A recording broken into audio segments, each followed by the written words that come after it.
When it comes to making head-turning family cars, Hyundai is an absolute roll. It's got the Ioniq 5, the Ioniq 6, the Kona, the Tucson, and this, the new 5th generation Santa Fe. And over the next few minutes, I'm going to tell you everything you need to know about this big, boldly styled 7-seat SUV. I'm Ellis Hyde, and this is Auto Express. Now, the last Santa Fe wasn't exactly a subtle car, but the new 5th generation model takes that to a different level. It's got this big, boxy design that not only looks cool, but means there's going to be loads of space inside. Up front, some of the little details include these big H-shaped daytime running lights. You've got this big, upright black grille and a huge Hyundai badge right on the bonnet. Every Santa Fe also comes with a set of 20-inch wheels, and obviously you've got these big angular wheel arches on the sides. You've got lots of black cladding for that kind of tough SUV look, and around the back you've got this huge boot lid and even bigger H-shaped taillights. Now, the Santa Fe is available in 3 trim levels: Premium, Ultimate and Calligraphy, which of course is in no way similar to Land Rover's Autobiography trim. The interior of the Santa Fe feels really spacious and really classy, as every model gets dual 12.3-inch displays, this kind of Range Rover-esque 3-spoke steering wheel, and a big bank of buttons on the center console. Some are touch sensitive and some are actually physical. The central touchscreen is angled a little bit towards the driver and very responsive. It's also packed with loads of functions like wireless Apple CarPlay and Android Auto. Plus you can do things like check the weather. One thing I would say though is it can be a little tricky to navigate. For example, if you want to turn off the lane keep assist, you've got to go in settings, then vehicle, then driver assistance, then driving safety. You'll scroll down and then turn it off. Now, if you park, that's fine, but on the go, it can be quite distracting. Luckily, there's a little programmable shortcut button on the steering wheel just here. If you click it, you can make it take you straight to that driving assistance menu, make it just a little bit quicker to turn things on or off. Now let's come on to this bank of buttons here. As I mentioned, some of them are physical. There's ones up here, but the climate controls are touch sensitive. The one problem we found with this is it can be quite difficult to see in direct sunlight, like if you've got the sunroof open, like on this one here. Luckily, you've still got these massive dials for the cabin control, which is very helpful. One of the physical buttons on the center console is this. It's to toggle between the different drive modes. So to start, you've got a selection of Eco, Sport and customizable My Drive, or you press the button once and then you get a choice of snow, mud or sand. When it comes to storage, the Santa Fe's got loads of that as well. This particular model has dual wireless charging pads. You've got these big cup holders and a large storage cubby under the central armrest, which rather handily can be accessed that way for people in the middle seats. Then you've got some more storage space under the center console, a hidden compartment in the dashboard, an alright sized glove box, and enough space in the door bins for a medium-sized water bottle. Quality is also really good in Santa Fe. You get these big, wide, comfortable seats.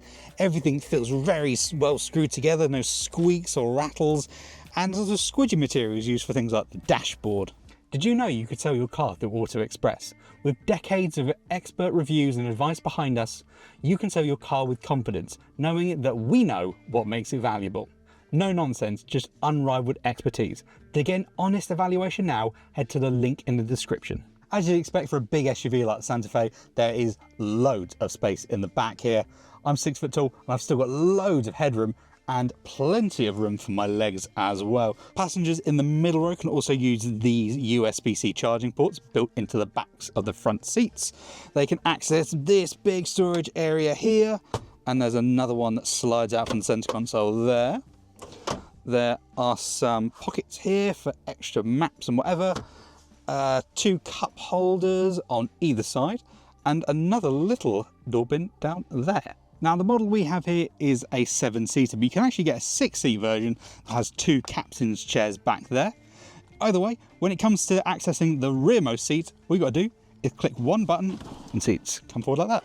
It doesn't give you a lot of space to get into the back row, but it is doable. And once you are back here, there isn't a whole lot of room for an adult. If I pull the seats forward now, there's well, actually there's no one here to push it back because there's a handle under the middle row to do that. But if I go here maybe, then you can see that there really isn't a lot of legroom for me like this, but I'm sure if the person in front of me was very generous, they would be able to move it forward a little bit so I could squeeze back here. It's nice to see that the people in the rearmost seats haven't been forgotten about completely, as they get these big windows to let a lot of light in back here, and they get their own AC controls, air vents, USB-C charging port with another one on the other side, and 2 more cup holders. You might also notice that there's 2 sets of Isofix mounting points there for child seats, and there's another 2 in the middle row, 1 here and 1 over there.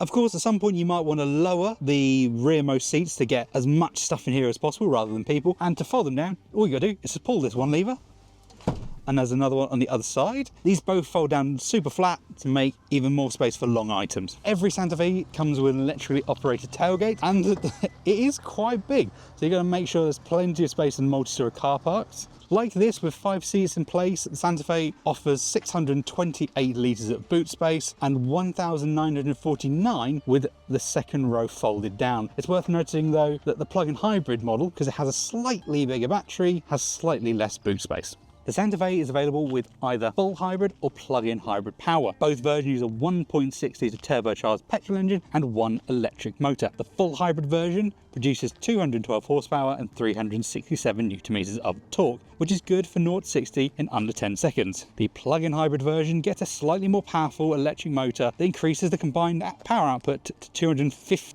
brake horsepower and drops the 0 to 60 time to 9.3 seconds. What's the Santa Fe like to drive? Well, despite its massive size, it's not too intimidating. It's certainly helped by the responsive electric motor that does most of the work at low speeds around town, and you get the huge windows that provide a really good view out. Once you go beyond 30 miles an hour or so, even a gentle graze of the throttle can cause the petrol engine in this full hybrid version to roar into life, which we don't like. It's not just a powertrain where refinement could be better. The Santa Fe's ride, which is fairly comfortable, never quite settles down, and there's a noticeable amount of road noise at low speeds, though this could be due to the fact that every model, as we said, gets 20-inch wheels. What we do like is that you get paddles on the steering wheel for adjusting the strength of the regenerative braking system, just like you get on an EV. So the Hyundai Santa Fe does everything you expect a big 7-seat family SUV to do. It just does it with a little bit more style. Well, a lot actually, because the looks will make you the talk of the school run. The interior, well, it's spacious and it's got loads of tech too. It can be a little bit confusing to navigate at times, but hey, that's a lot of modern cars. Our only gripe really is that it could ride a little bit better on UK roads.